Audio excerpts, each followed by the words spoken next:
The first step into my new apartment should have been exciting. Sunlight streamed weakly through the blinds, dust particles drifting lazily in the narrow beams. Boxes were stacked in the corners, taped haphazardly, like the movers had given up halfway through. The air smelled faintly of paint and cleaning chemicals. Everything should have felt like a fresh start, but it didn't. From the moment I turned the key in the lock, I had the sense of being watched. I shrugged it off, telling myself it was nerves. Moving alone for the first time was stressful. Still, as I set my keys on the counter, a soft thud echoed from the hallway. I froze, my heartbeat quickening. "Hello!" I called, voice shaking slightly. No answer, just the silence of the empty apartment pressing against me. I began unpacking. Clothes, books, random knickknacks. As I moved, I noticed small things out of place. A sock folded differently than I remembered, a faint scratch on the wall that hadn't been there before. I stopped, scanning the room. Nothing. Just the faint hum of the heater and the occasional creak of the building settling. Night came and the shadows deepened. The corners of the apartment felt alive, moving when I wasn't looking. I turned toward the hallway and froze. A tall, pale figure stood at the far end, unmoving. Its face was obscured, but I felt its eyes on me, piercing, calculating. I blinked. Gone, my pulse raced. I tried to sleep, I really did. But every time I closed my eyes, I heard whispers. Soft, teasing, unintelligible at first. Then clearer, my name. "Why are you here?" I whispered back, terrified to break the silence. Nothing answered. Only the shadows stretched and the figure returned in the corners of my vision, always at the edge, always watching. By the end of the night, I was exhausted, shaking. Every instinct screamed that this apartment was wrong. But I was alone.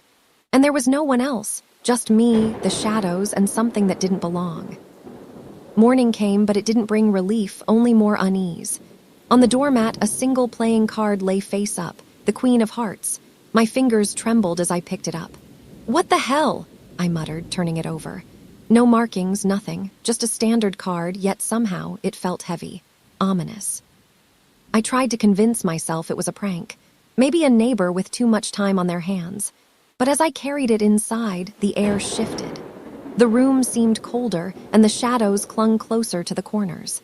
I felt them brushing against me, watching, almost moving with purpose. Throughout the day, I kept noticing strange things. My reflection in the bathroom mirror lagged behind my movements for a second too long. When I blinked, the corners of my reflection's mouth curled into a smile I hadn't made. And the hallway, I swear I saw the pale figure again, standing at the end, unmoving, but just slightly closer than last night. By evening, the card had multiplied. 2 more lay scattered on the kitchen counter, one by the bedroom door. I didn't leave them there. I didn't touch them. They simply appeared. I wanted to burn them, shred them, flush them down the toilet, but fear froze me. What if destroying them made it worse? I spent hours trying to focus on normal things, unpacking, making dinner, scrolling through my phone. Nothing felt normal. Every creak, every faint whisper, every flicker of shadow sent my pulse skyrocketing. I whispered to myself, trying to reason, it's just an old building. Old pipes, old wiring. But the whispering returned, louder this time, almost playful. "You can't hide." I barely slept. When I did, the Queen of Hearts hovered at the foot of my bed in my dreams, grinning. And the last thing I saw before opening my eyes was the shadow standing in my doorway, pale, tall, silent, and patient, waiting. Mirrors became my enemy. I started avoiding them, but it was impossible. Every surface reflected back something that wasn't quite right. I'd glance into the bathroom mirror and freeze. My reflection was late by a fraction of a second. I raised my hand, but the reflection lingered behind, fingers twitching when mine didn't. Then it smiled. A grin I hadn't made. I tried to convince myself it was exhaustion, stress, moving alone. But the feeling of being watched intensified. The hallway shadow had grown bolder. At night, I'd hear soft footsteps creeping toward my bedroom, hesitant at first, then deliberate. I'd flick on the light. Nothing, just the long hallway, corners dark. And then always at the edge of my vision, that pale figure. Watching, waiting. I recorded everything. Phone, laptop, even the security camera I had installed. But the footage was corrupted. Flickers, static, the figure appearing closer than I remembered. My own voice distorted, calling my name in tones I hadn't made. Every attempt to capture proof failed, and each failure left me trembling. The Queen of Hearts had multiplied further. Cards appeared in my pockets, on countertops, even taped to the ceiling above my bed. Messages scrawled in red ink. "Soon, and you can't leave." I stopped sleeping altogether, packing the apartment, trying to ignore the whispers creeping through the walls, echoing my thoughts back at me. One night, I swore I saw my reflection step out of the mirror. I screamed. My reflection just smiled, tilting its head, and vanished into the shadows. My apartment, my safe space, no longer felt mine. It had become a trap, and the pale figure at the end of the hallway had the key. I thought I could ignore it, dismiss it as my imagination, but the apartment had started talking. At first, just whispers behind closed doors. Soft, indistinct. I chalked it up to the building settling, pipes, the wind sneaking through cracks. But soon the whispers became intelligible. They spoke my name. They asked questions I didn't answer. "Why are you here? Do you see me?" The Queen of Hearts cards were everywhere now. They multiplied overnight, sometimes stacked neatly on the counters, other times scattered across the floor like a trail leading deeper into the apartment. Some bore messages. "You shouldn't be alone. Look behind you." I started jumping at every sound, every flicker of shadow. The air felt thicker, heavier. Breathing became harder, as if the apartment itself was constricting me. I caught glimpses of movement in the hallway mirrors. Pale, lanky shapes flicking in and out of my vision. The reflection of the apartment in the living room window wasn't right either. Sometimes the layout looked distorted, as though the hallway stretched beyond reason, twisting, folding back on itself. I screamed once when the figure appeared reflected behind me in the glass. I spun around. Nothing, just my empty apartment. Sleep was impossible. Every attempt ended with whispers seeping through the walls, crawling under the door into my ears. "You can't leave!" I tried to call a friend. Phone dead. Tried the elevator. Lights flickered, doors stuck halfway, then opened to reveal endless hallway. I ran back to my apartment, breath heaving, heart hammering. Safe, for now. And then the shadows started speaking directly. Not whispers anymore, but voices. Low, mocking, cruel. I could feel them behind the walls, watching from corners I couldn't see. Every creak of the floorboard, every flutter of light was a warning. The apartment wasn't empty. It never had been. I tried leaving. I really did. The door that had welcomed me just days ago now felt miles away, warped somehow, twisted in the corners of my vision. Hallways stretched impossibly long, turning corners that shouldn't exist. Shadows pooled in them like ink, watching, waiting. I ran to the elevator, desperate. The doors slid open with a hiss, but inside the buttons were scrambled. Numbers repeated, flickered, some glowing in red that wasn't on the original panel. I pressed one frantically. The elevator shuddered and groaned. Lights flickered. Shadows appeared on the ceiling, faces staring down at me, pale and grinning. I screamed, pounding the buttons, but the doors slid open into more hallway. Endless, twisting, and dark. I tried the stairs. The steps weren't right. They descended and then looped back upward. I stumbled, tripping over a loose step, and caught a glimpse of the figure in the hallway again. It moved closer this time, gliding silently. Its face was featureless, pale, but I could feel its intent. Watching, hunting. I ran back to my apartment, slamming the door behind me. I leaned against it, panting, heart hammering. But the whispers had returned, louder, chanting. "There's nowhere to run, you're ours." The Queen of Hearts cards littered the floor now, forming a circle around my bed. Some were face down, some face up, each one seeming to shift subtly when I looked away. I realized with a cold, sickening clarity that the apartment wasn't just haunted, it was alive. It wasn't just a space I rented. It had claimed me. Every corner, every shadow, every whisper was designed to trap me. There was no escape. Not through the front door, not the elevator, not the stairs. And then from the darkest corner of the living room, I saw it move.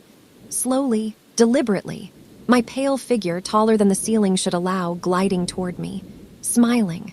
Waiting. I pressed my back to the wall, hands trembling. I whispered, almost to myself, "This can't be real." The shadow tilted its head, and it spoke. It spoke in a voice that wasn't a voice. A scraping, hollow, almost liquid sound that slithered under my skin. "You shouldn't be here," it said. The words felt like nails dragging across my spine, vibrating through the floor. I choked back a scream, pressing harder against the wall, eyes wide. I live here, I stammered, voice barely audible. My throat burned. My words sounded foreign in my own ears. No, you belong here now, it whispered, tilting its head, motionless yet impossible to ignore. Shadows stretched from its limbs, crawling along the wall. Every breath was an effort. My thoughts raced, but the figure anticipated them. You are ours, you always were. I reached for a doorknob. It twisted in my hand like it had a will of its own. I screamed, but the walls absorbed the sound. The shadows crept closer, pooling around my ankles, crawling up my legs, holding me down. My reflection in a warped mirror laughed. Not me, something else. And when I turned, the hallway behind me was gone. Only endless darkness, broken by the spinning red glow of the Queen of Hearts. I realized then I wasn't moving forward. I was moving deeper into the apartment's mind, trapped in a labyrinth designed to break me. The walls were watching. I knew it now, not as a fear, but as a certainty. Every crack, every corner, every seam held a pair of eyes, tiny, glowing, unblinking, following me. Some looked human. Some were monstrous, gaping maws within sockets, smiling at my panic. I pressed my palms to my face, trying to shut them out, but the whispers continued, now layered with laughter and distorted cries. Why do you run? There's nowhere left to hide. The eyes seemed to respond, shifting closer when I froze, darting away when I moved. The hallway stretched further than my mind could comprehend. I turned a corner and found the Queen of Hearts waiting. Its red glow illuminated the walls, revealing eyes within the paint itself, staring, judging, hungry. The figure emerged behind me, silent now, letting the walls do its work. Its limbs stretched impossibly, brushing against the ceiling and floor simultaneously. It tilted its head, a gesture that felt like a personal threat. I stumbled forward, running blindly, but the walls warped again. Doors led into mirrors. Shadows reached for me through the reflections. I could feel their cold touch on my skin, though when I looked, there was nothing. The Queen of Hearts spun faster, hovering inches from my face. Its glow intensified, revealing faces trapped within the card's surface. Screaming faces, faces I knew, faces I feared. I screamed. My voice bounced off the walls, absorbed, distorted, returned as whispers in the back of my skull. The shadows coiled around me and the eyes multiplied. I realized that the apartment wasn't just alive, it was intelligent. It knew fear, thrived on it, and it wanted me to feel it all. And as the figure reached for me again, taller and closer than ever, I understood. Escape was a concept I could no longer grasp. I was completely consumed, and the walls were patient. The apartment was alive in a way I couldn't describe. Every step I took felt monitored. Every heartbeat echoed back at me, distorted and amplified. The walls throbbed, pulsing like a living heart, in sync with mine. I realized with horror that my fear had become its rhythm, its sustenance. The shadows didn't just follow. They coiled around my legs, tugging, pulling, whispering secrets I hadn't told anyone. My reflection in the warped mirrors moved independently, mocking me, smiling when I stumbled, leaning closer when I tried to hide. The Queen of Hearts hovered at eye level, spinning faster. The red ink now writhed like liquid, forming letters that shifted constantly. I squinted. You will not leave. You will belong. The figure appeared, taller than ever, its limbs bending like broken branches. It extended a hand, and I felt the air vibrate as if reality itself resisted me. I tried to run, but the walls warped, closing in. Shadows pressed into my skin, cold and unrelenting. Panic surged. My thoughts raced, but each attempt to reason was blocked by whispers, laughter, the glow of red eyes everywhere. I realized I wasn't escaping. I was sinking, being absorbed into something far older, far hungrier than I could comprehend. I looked into a mirror, desperate for some anchor to reality. But the reflection was wrong. My own face stared back with hollow eyes, lips pulled into a grin I didn't own. Behind me, the hallway stretched endlessly, twisting impossibly. Shadows slithered across the walls, forming shapes I recognized, friends, strangers, family. but distorted, corrupted, monstrous. The Queen of Hearts spun above my head, dripping red light that stained the walls like blood. Each droplet formed screaming faces, eyes wide, mouths open in silent agony. I realized with a sinking feeling, those faces were mine or could be. The figure hovered silently behind me. When it spoke, the words echoed in my skull. "Your reflection is no longer yours, you are ours." I screamed, pounding at the mirror, but the reflection laughed, the glass unyielding. The walls groaned, bending inward, tilting me off my feet. I landed on the floor, gasping, shadows pressing against my body. The apartment was no longer a building. It was a predator, and I was prey. I ran, or thought I did. The hallway seemed infinite, stretching and folding back on itself. Doors led to mirrors, mirrors led to doors, and each step carried me farther into madness. Shadows swirled around me, whispering threats, licking my skin with cold intent. The Queen of Hearts hovered like a beacon of terror. Its spinning pulse illuminated glimpses of other rooms, rooms filled with bodies, faceless, twisted, frozen in silent screams. My own body trembled, recognizing them as possibilities if I failed. The figure followed silently, limbs bending like smoke. It didn't speak. It didn't need to. Every instinct screamed that I was already trapped.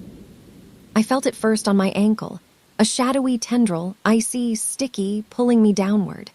Panic clawed at my chest as more tendrils wrapped around me, tugging me toward the floor. The Queen of Hearts glowed brighter, spinning faster.